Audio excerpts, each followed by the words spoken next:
laha min ba'di quwwatin angkatha. Seperti wanita yang menenun, memintal benangnya, kemudian setelah menjadi kain dia ularkan lagi. Dia ceraikannya lagi benang tersebut. Kesia-siaan. Nah, jika seandainya Anda mendapatkan suami yang saleh, yang mengertikan hak dan kewajiban, mengerti tentang perintah dan larangan, maka kebahagiaan dan di atas kebahagiaan. Yang perlu adalah kesempurnaan, menyempurnakan diri dan menyempurnakan perbaikan rumah tangga tersebut di atas ketaatan kepada Allah Azza wa Jalla. Sesungguhnya perbaikan istri atau perbaikan suami adalah nyaman. Allah Subhanahu wa taala menyebutkan apa yang telah Allah anugerahkan kepada Zakaria di dalam surat Al-Anbiya ayat 90. Apa kata Allah Subhanahu wa taala? Wa aslahna lahu zaujah. Kami perbaiki yang ia miliki dari istri. Kami perbaiki yang ia miliki dari istri. Apa kata ulama? Yaitu Allah Subhanahu wa taala memperbaiki istri Zakaria dalam hal dunianya. Karena istri Zakaria tidak memiliki anak, kemudian kami perbaiki. Dan juga berkata Abdullah bin Abbas, adalah Zakaria suami istrinya akhiran, tidak memiliki anak.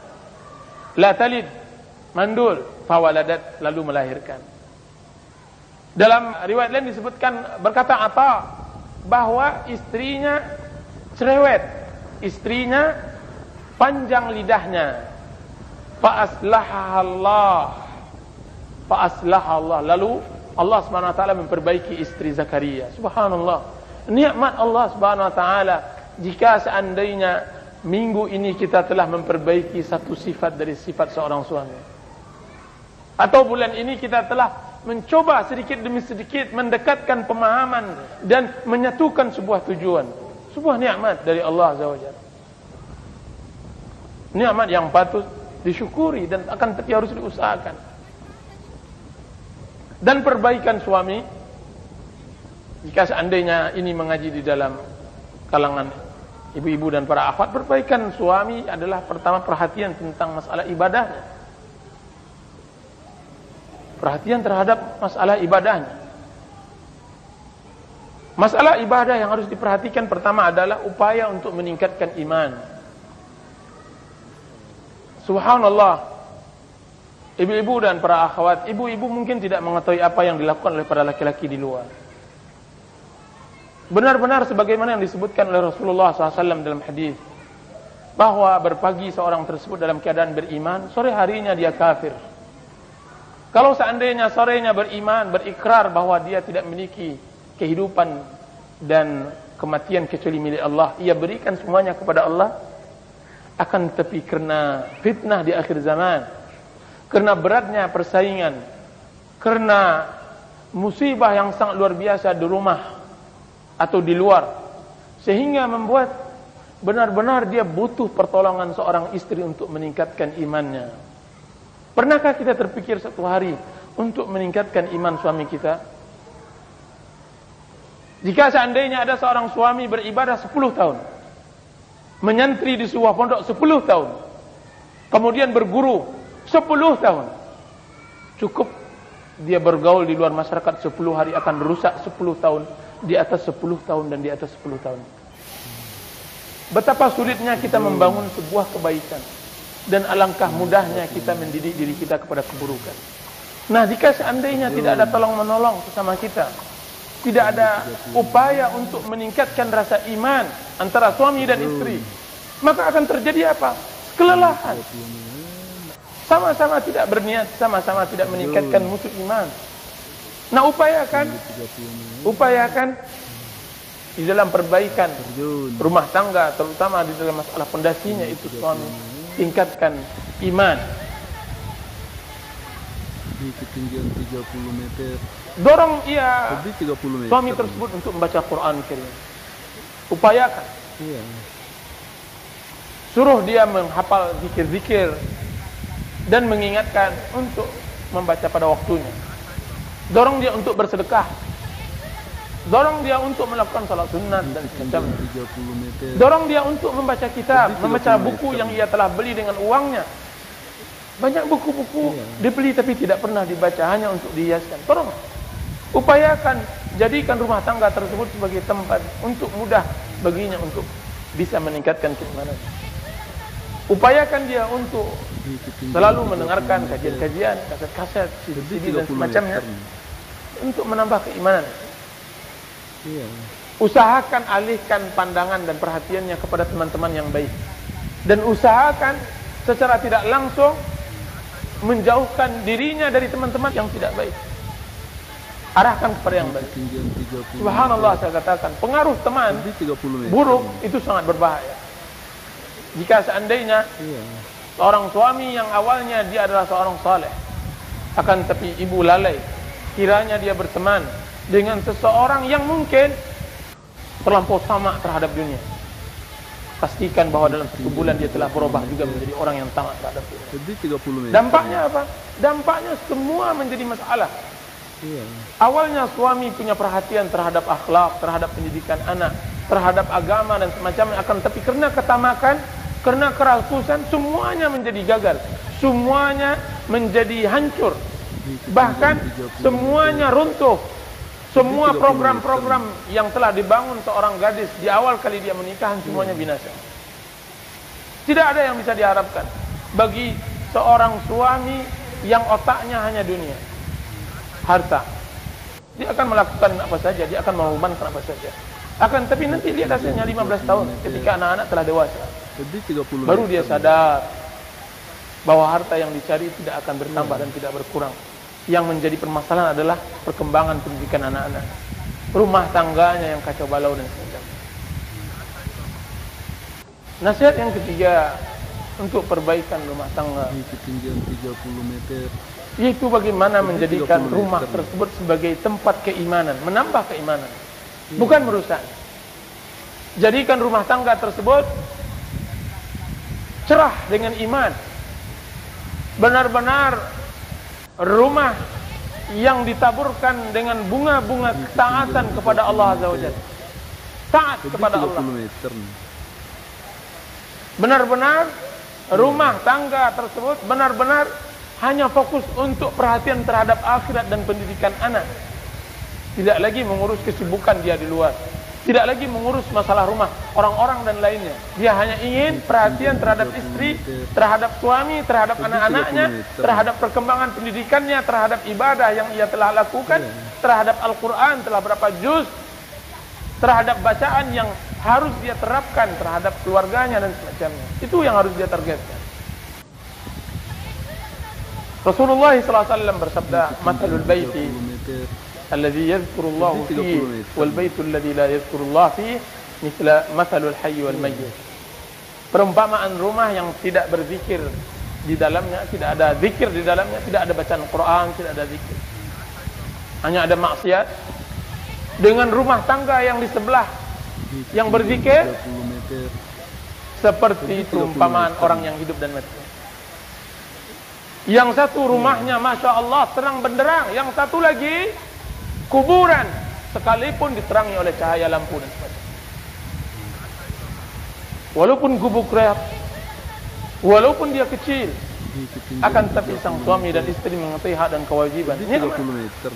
berbeda di sebelah rumah istana, akan tapi kuburan bagi pemilik rumahnya, kuburan bagi penghuninya. Bagaimana tidak? Karena setiap individu yang penghuni tersebut tidak berbahagia dengan istananya tersebut. Sedangkan yang di sebelahnya, walaupun gubuk, walaupun kecil, akan tapi seorang istri dan suami mengerti hak dan kewajiban, hak dan kewajiban. Iya. Maka berapa banyak rumah-rumah kaum muslimin menjadi kuburan-kuburan yang tidak ada ruh, karena dia tidak ada zikir di dalamnya, karena tidak ada ingat kepada hakikat ma'bud, Jadi 30 zat yang meter. diibadati, tidak mengenal Allah Azza wa Jalla. Iya. Lihat bagaimana rumah tersebut walaupun indah dikotori dengan maksiat, dengan namimah, dengan ghibah, dengan hasad, dengan ketamakan dan semacamnya, tidak pernah puas dengan hidup. Jadi 30 meter. Lihat rumah ini dan lihat. Iya. Nasihat yang berikutnya, jadikan rumah Anda diberi kiblat. Jadikan rumah Anda kiblat. Bagaimana perintah Allah Subhanahu wa taala kepada Bani Israel dalam surat Yunus ayat 87. Allah Subhanahu wa taala berfirman, jadi 30 meter. Wa auhayna ila Musa wa akhihi an tabawwa'a liqaumikuma bimisra buyuta waj'alu buyutakum qiblah wa aqimus salata wa basyiril mu'minin. Dan kami wahyukan kepada Musa dan Harun agar mereka menempatkan kaum mereka berdua di Mesir, di Palestina, sebagai tempat kediaman. Dan hendaklah mereka itu menjadikan rumah mereka sebagai kiblat. Dan tegakkanlah salat dan berilah kabar gembira kaum mukminin. Berkata Abdullah bin Abbas tentang perintah Allah Subhanahu wa taala kepada Bani Israel, Allah Subhanahu wa taala memerintahkan mereka menjadikan rumah mereka sebagai masjid. Jadi 30 meter. Subhanallah, menjadikan rumah mereka sebagai masjid. Berkata Ibnu Katsir tentang masalah ayat ini, wa kana hadza wallahu a'lam lamma ishtadda bihimul bala'u min qibali fir'auna wa qaumihi wa dayyaqu 'alaihim amaru bi kasratis shalah. Apa kata Ibnu Katsir, dan perintah ini untuk menjadikan rumah sebagai kiblat, sebagai menjadikan rumah masjid, mengkhususkan tempat di dalam rumah sebuah tempat ibadah kepada Allah Azza wa Jalla, karena mengingat begitu kerasnya musibah fitnah yang ditimpakan oleh Fir'aun dan kaumnya, dan apa yang dilakukan oleh Fir'aun terhadap intimidasi terhadap kaum muslimin yang mengharuskan mereka untuk memperbanyak salat dan bersabar, sebagaimana yang diperintahkan oleh Allah Subhanahu wa taala, ya ayyuhalladzina amanu ista'inu bis-sabri was-salat. Hai orang-orang yang beriman, meminta tolonglah kalian untuk menghadapi hal-hal yang berat dengan sabar dan salat. Dan ini persis dengan apa yang terjadi di zaman akhir seperti sekarang ini. Ketika seorang sunni, seorang yang berpegang teguh dengan sunnah, di luarnya dia dalam keadaan sedih. Bagaimana tidak? Bagaimana dia tidak bersedih ketika dia hanya sendiri menegakkan sunnah sedangkan yang lainnya melakukan bid'ah? Ketika dia sendiri yang hanya menjalankan perintah Allah sedangkan yang lainnya menantang Allah Subhanahu wa taala dengan maksiatnya. Bagaimana dia tidak bersedih? Dia membaca yang tidak sama dengan bacaan orang-orang lain. Dia berpikir, cara berpikirnya berbeda dengan cara berpikir masyarakatnya. Bagaimana dia tidak bersedih? Dan kesedihan ini diobati di rumahnya dengan kedamaian dan semacamnya, karena persamaan sifat dan akhlak, karena permasalahan persamaan akidah dan manhaj antara suami dan istri dan anak-anak. Kalaulah rumah menjadi tempat perseteruan juga antara kebenaran dan kebatilan sebagaimana di luar, maka masuklah kita di neraka dunia sebelum kita masuk di neraka akhir. Na'udzubillah. 30 meter. Bagaimana kita hidup di dunia? Di luar panas, di dalam panas. Seharusnya panas luar harus dibarengi dengan nikmat dan dinginnya di dalam. Dengan apa? Dengan ketaatan kepada Allah Azza wa Jalla. Dengan ketaatan kepada Allah Azza wa Jalla. Ketinggian 30 meter. Ya ayyuhalladzina amanu ista'inu bis-sabri was-salah. Hai orang-orang yang beriman, ista'inu, minta tolonglah. Dari apa kita minta tolong? Dengan sabar dan salat. Dengan apa? Dengan beratnya hidup, dengan bebannya yang tidak tertanggungkan oleh semua orang muslim di akhir zaman, dengan fitnah yang ia hadapi, dengan cobaan yang menimpanya, dengan semua hal kewajiban yang Allah Subhanahu wa taala telah bebankan dengan lingkungan yang sudah baik. Maka Allah Subhanahu wa taala memerintahkan di zaman Bani Israel ketika kuatnya penindasan Fir'aun, agar benar-benar menjadikan rumah itu sebagai tempat keimanan yang dapat menjadi taman-taman surga. Menjadi taman-taman surga. Jika seandainya di luar rumah adalah api-api neraka yang menyesakkan dadanya, maka ketika masuk diketuknya pintu rumahnya, maka ia dapatkan surga. Baiti jannati.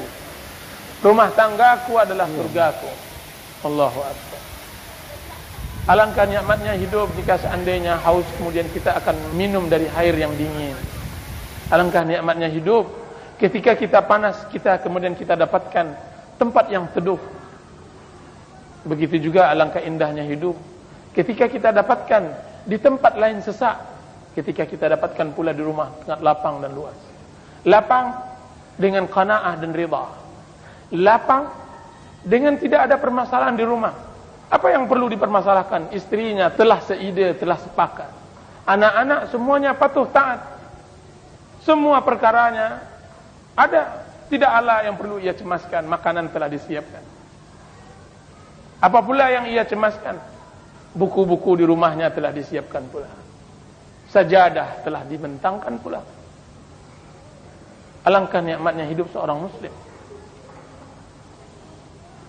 Dan ini mengharuskan kita menciptakan sesegera mungkin rumah tangga yang dipenuhi dengan iman. Kemudian yang berikutnya, perhatian terhadap zikir-zikir yang disyariatkan yang berkaitan tentang rumah. Perhatian dengan zikir-zikir yang disyariatkan oleh Allah Subhanahu wa taala dan sunan-sunan yang berkaitan dengan rumah.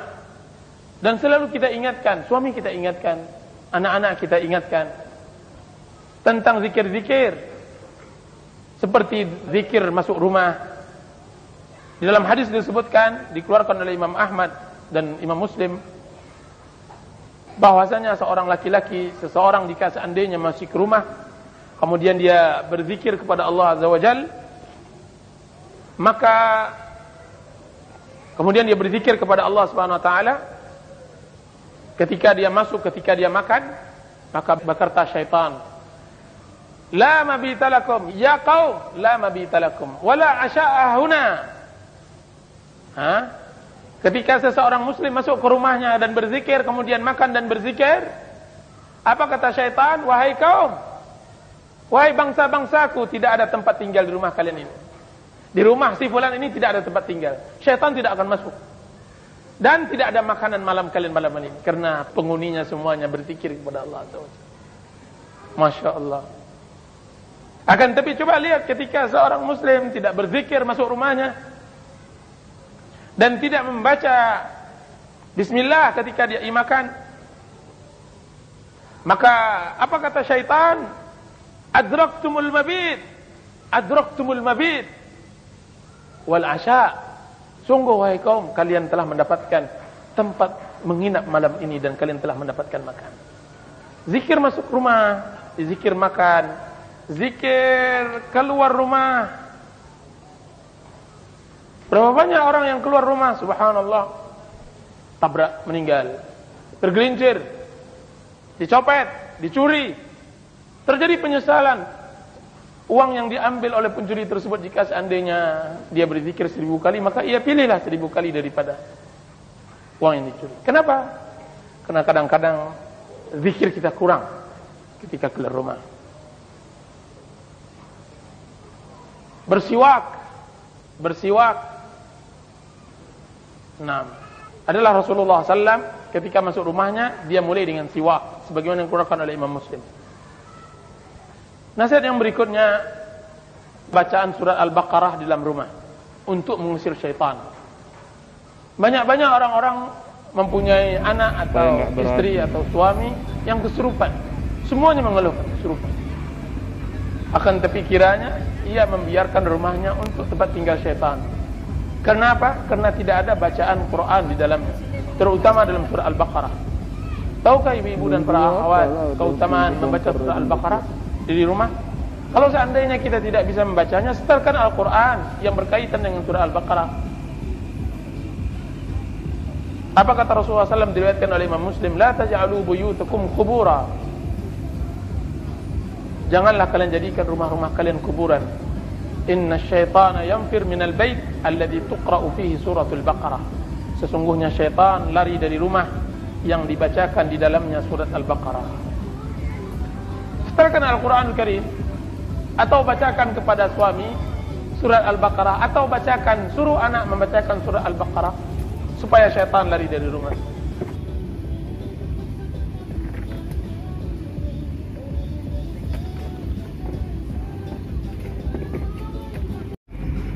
Supaya nggak beradu.